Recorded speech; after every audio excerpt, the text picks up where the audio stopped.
নমস্কার, ব্রেকিং বাংলায় আপনাদের স্বাগত। আমি জয়ন্ত মজুমদার।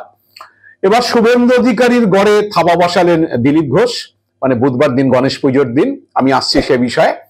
তো যেটা হয়েছিল যে শনিবার দিন বিজেপি রাজ্য সভাপতি শ্রমিক ভট্টাচার্য দিলীপ ঘোষ সম্পর্কে একটি কথা বলেছিলেন যে দিলীপ ঘোষ আবার সমহিমায় ফিরছেন, দিলীপ একটু অপেক্ষা করুন, পাহাড় থেকে সাগর দিলীপ ঘোষকে বিচরণ করতে দেখা যাবে এবং দিলীপ ঘোষ বিজেপিতে ছিলেন, আছেন, থাকবেন। তো শ্রমিক ভট্টাচার্য শনিবার দিন কি বলেছিলেন আমি আপনাদের একটু শুনিয়ে দিই। দিলীপ দা আমাদের শ্রদ্ধেয় নেতা, রাজ্য বিজেপির ইতিহাসে তিনি পরিসংখ্যানের বিচারে সফলতম রাজ্য সভাপতি। অচিরেই দিলীপ ঘোষকে স্বমহিমায় দিলীপ ঘোষের মতো করে আবার পাহাড় থেকে সাগরে দেখতে পাবেন। দিলীপ ঘোষের বিষয়টি কেন্দ্রীয় নেতৃত্ব দেখছেন এবং কেন্দ্রীয় নেতৃত্ব এবং দিলীপ ঘোষের মধ্যে কথাবার্তা চলছে। পার্টির তো নির্দিষ্ট কিছু পরিকল্পনা থাকে, দিলীপ ঘোষকে নিয়েও পরিকল্পনা আছে, আরও অনেক ঘোষ বোস দত্তমিত্রকে নিয়েও পরিচালনা আছে, আছে পরিকল্পনা আছে। দেখতে থাকুন, অনেক কিছু হবে। দিলীপ ঘোষ বিজেপিতে ছিলেন, আছেন এবং থাকবেন। শুনলেন শ্রমিক ভট্টাচার্যের কথা। তারপর থেকেই বিজেপির অন্দরে চর্চা শুরু হয়েছিল, তাহলে কি দিল্লির কেন্দ্রীয় নেতারা সত্যি সত্যি দিলীপ ঘোষের সঙ্গে কথাবার্তা চালাচ্ছেন বা দিলীপ ঘোষকে কি সে পুরনো ফর্মে ফেরানোর চেষ্টা করছেন। এবং স্বভাবত এই জিনিসটা হতেই পারে যে দিলীপ ঘোষ ফর্মে ফিরলে বা শ্রমিক ভট্টাচার্যরা যেটা চাইছেন বা সুকান্ত মজুমদার যেটা চাইছেন যে দিলীপ ঘোষ ফর্মে ফিরুক, দিলীপ ঘোষ ফর্মে ফিরলে তাদের যেটা মনোবাসনা যে শুভেন্দু অধিকারী যেভাবে দলকে, তাদের ধারণা যে দলকে গ্রাস করার চেষ্টা করছেন বা দল বদলু বিজেপি যারা বর্তমানে তারা দলকে গ্রাস করার চেষ্টা করছেন, সেই জায়গা কিছুটা হচ্ছে আঘাত করা যাবে। মানে দিলীপ ঘোষ যেহেতু পার্টিতে শুভেন্দু অধিকারী বিরোধী বলেই পরিচিত এবং মাঝে মধ্যেই সংঘাত হয়েছে, তো সেই হিসাবে হচ্ছে অনেকে এই সব আলোচনা বা চর্চা চালাচ্ছিলেন। তো হঠাৎ করেই তার একটা অন্য দিক দেখা গেল। কারণ আপনারা জানেন যে গত 30 এপ্রিল দীঘাতে জগন্নাথ মন্দিরের উদ্বোধনে গিয়েছিলেন দিলীপ ঘোষ এবং সেই উদ্বোধনে যাওয়ার পরে তাকে নিয়ে কন্ট্রোভার্সি হয়েছিল এবং সেই দিনই কাঁথিতে শুভেন্দু অধিকারী সনাতনী সম্মেলন করেছিলেন, কিন্তু দিলীপ সেখানে যাননি বা ফেরবার পথ পরের দিন যখন তিনি ফেরেন বা ফেরবার পথ তিনি যাননি। অনেকে এক্সপেক্ট করেছিলেন হয়তো তিনি কাঁথিতে যেতে পারেন, কিন্তু দিলীপ সরাসরি দীঘার মন্দিরে চলে গিয়েছিলেন। তো এই নিয়ে শুভেন্দু অধিকারী অবশ্য তখন কোনো মন্তব্য কিছু করেননি, কিন্তু দিলীপ ঘোষ দীঘাতে মন্দির উদ্বোধনে যাওয়ার পরেই তাকে নিয়ে কন্ট্রোভার্সি হয়েছিল এবং অনেকেই নানান ধরনের মন্তব্য করেছিলেন যে এটা পার্টি বিরোধী কাজ বা পার্টি স্ট্যান্ডের বাইরে গিয়ে উনি করেছেন।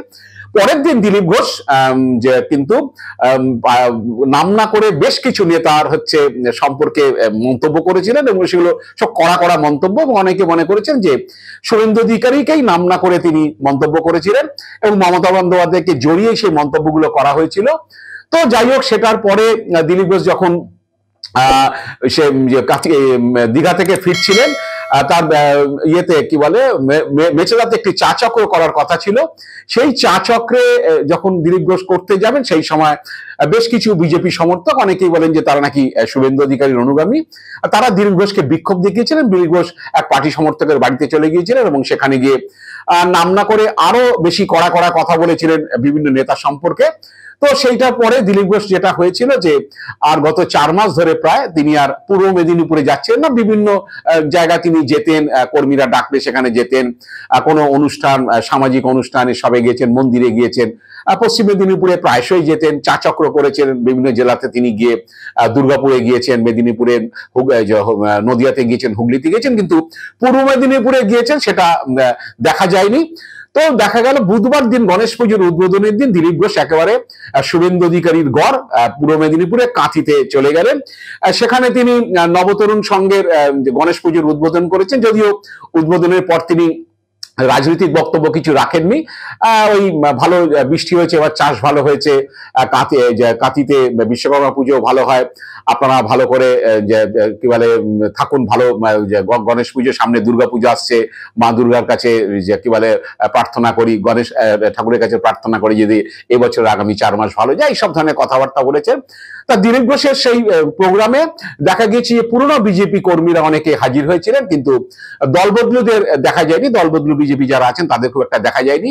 একই সঙ্গে দিলীপ ঘোষ উত্তরকাঁথিতে অযোধ্যাপুরে একটি চা চক্র করেছিলেন, কিন্তু দিলীপ ঘোষ সামাজিক মাধ্যমে সে ছবি দিয়ে তিনি উল্লেখ করেছেন যে সেটা আসলে কর্মী সভায় পরিণত হয়ে গিয়েছিল, চা চক্রে ভিড় বেশি হয়েছিল এবং তারা বসে দিলীপ ঘোষের বক্তব্য শুনেছেন, সেখানে মোটামুটি রাজনৈতিক বক্তব্যই রেখেছেন তিনি। তো চা চক্র থেকে সেটা কর্মী সভায় পরিণত হয়েছে বলে দিলীপ ঘোষ নিজেই জানিয়েছেন এবং তিনি তার সমাজ মাধ্যমে সেই ছবি পোস্ট করেছেন। তো এখন যেটা হলো যে শুভেন্দু অধিকারীর গড়ে যাওয়ার পরেই অনেকে বলছেন যে শ্রমিক ভট্টাচার্য যেটা বলেছেন সেটা কি তাহলে সত্যি হতে চলেছে, কারণ দিলীপ ঘোষ অনেক যেটা আমি দিলীপ ঘোষের অনুগামীদের থেকে শুনেছিলাম যে তিনি গত 30 এপ্রিল দীঘায় মন্দির জগন্নাথ মন্দির উদ্বোধনে যাওয়ার পর যখন তাকে নিয়ে কন্ট্রোভার্সি হচ্ছে, পার্টি প্রায় একঘরে করে দিয়েছিল এবং দিলীপ ঘোষ মাঝখানে খুব একটা কোথাও বেরোচ্ছিলেন না, তার অনুগামীরা বলছেন যে দিলীপ ঘোষ বিভিন্ন জায়গায় গেলে সেখানে শুভেন্দুর যারা অনুগামী আছেন শুভেন্দু অধিকারী তাদের বিক্ষোভের মুখে পড়তে পারেন এরকম একটা আশঙ্কা ছিল। আর সেই কারণে তিনি হচ্ছে সেই খুব একটা জেলা সফরে বা জেলায় যেতেন না, যেখানে কর্মীরা তার অনুগামীরা মানে তিনি সভাপতি থাকতে যারা ছিলেন বা এখনো পদে আছেন তারা যখন ডাকতেন তিনি সেখানে যেতেন। সর্বত তিনি বিক্ষোভের ভয়ে খুব একটা বেরোচ্ছিলেন না, কিন্তু বুধবার কাঁথিতে যাওয়াটা বা পূর্ব মেদিনীপুরে যাওয়াটা খুব সিগনিফিকেন্ট এবং এদিন কিন্তু কেউ বিক্ষোভ দেখাননি, তিনি যথারীতি পুজোর উদ্বোধন করেছেন এবং চা চক্র বা কর্মী সভা যাই বলুন সেটা করেছেন। তো অনেকে মনে করছেন যে বিজেপির অন্দরে চর্চা শুরু হয়েছে শ্রমিক ভট্টাচার্য সভাপতি তিনি ওই ধরনের একটা কথা বলে দেওয়ার পরে তিনি তো আর হাওয়ায় হাসিয়ে দেওয়ার জন্য কথা বলবেন না, তিনি নিশ্চিতভাবে কোনো ইঙ্গিত বা দিল্লির নেতাদের থেকে কোনো আশ্বাস পেয়েছেন যে দিলীপ ঘোষকে হয়তো সময়ময় ফেরানো হতে পারে, সেই কারণে হয়তো শ্রমিক ভট্টাচার্য এই কথা বলেছেন। এবং অনেকে দিলীপ অনুগামীরা তো মনে করছেন যে দিলীপ ঘোষ হয়তো সিগন্যাল পেয়েছেন যে দিল্লি বা কেন্দ্রীয় নেতৃত্ব হয়তো দিলীপ ঘোষকে আবার ফর্মে ফেরানোর জন্য বা সময়ময় ফেরানোর জন্য তারা হয়তো উদ্যোগ নিচ্ছে বা তাদের হয়তো ইচ্ছা আছে যে দিলীপ ঘোষকে আবার ফেরানো। তো এই মিলিয়ে মিশিয়ে হয়তো দিলীপ ঘোষের এই কাঁথি যাত্রা, নাহলে হয়তো দিলীপ ঘোষ কাঁথিতে অন্তত পা রাখতেন না শুভেন্দু অধিকারীর গড়ে বা শুভেন্দু অধিকারীর জেলায়, কারণ ওই জগন্নাথ মন্দির উদ্বোধনের পরের দিন তার একটা তিক্ত অভিজ্ঞতা হয়েছে, যেটা মেচেদাতে তিনি যখন গাড়ি থামিয়েছিলেন চা চক্র করবে বলে, তখন অনেক বিজেপি কর্মী তাকে দেখে স্লোগান দিয়েছিলেন এবং বিক্ষোভ দেখিয়েছিলেন। সেই বিক্ষোভের ভয় হয়তো আর অন্য জেলায় যান না যান, কাঁথিতে তিনি বা পূর্ব মেদিনীপুরে যাবেন না। তবে এই দিন যাওয়ার পরে বিজেপির অন্দরে আবার নতুন করে চর্চা শুরু হয়েছে যে শুভেন্দুর ঘরে থাওয়া বসিয়েছেন দিলীপ এবং দিলীপ কি তাহলে সত্যি সত্যি দিল্লির গ্রিন সিগন্যাল পেয়ে গেলেন এবং শ্রমিক যেটা বলেছে সেটা কি সত্যিই হতে চলেছে, এই সব নিয়ে চর্চা আবার শুরু হয়েছে। দেখা যাক শ্রমিক ভট্টাচার্য যা বলেছেন সেটা আগামী দিনে সত্যি সত্যি হয় কিনা বা খুব শীঘ্রই দিলীপ ঘোষ আবার সময়ময় ফেরেন কিনা বা দিলীপ ঘোষের এই কাঁথি যাওয়াটাও তার সঙ্গে যুক্ত কিনা, এটা ভবিষ্যৎ বলবে। বিজেপি বঙ্গ বিজেপি রাজনীতি যেদিকে গড়াচ্ছে। আজ এ পর্যন্তই। আপনারা ভালো থাকবেন, সুস্থ থাকবেন, নমস্কার।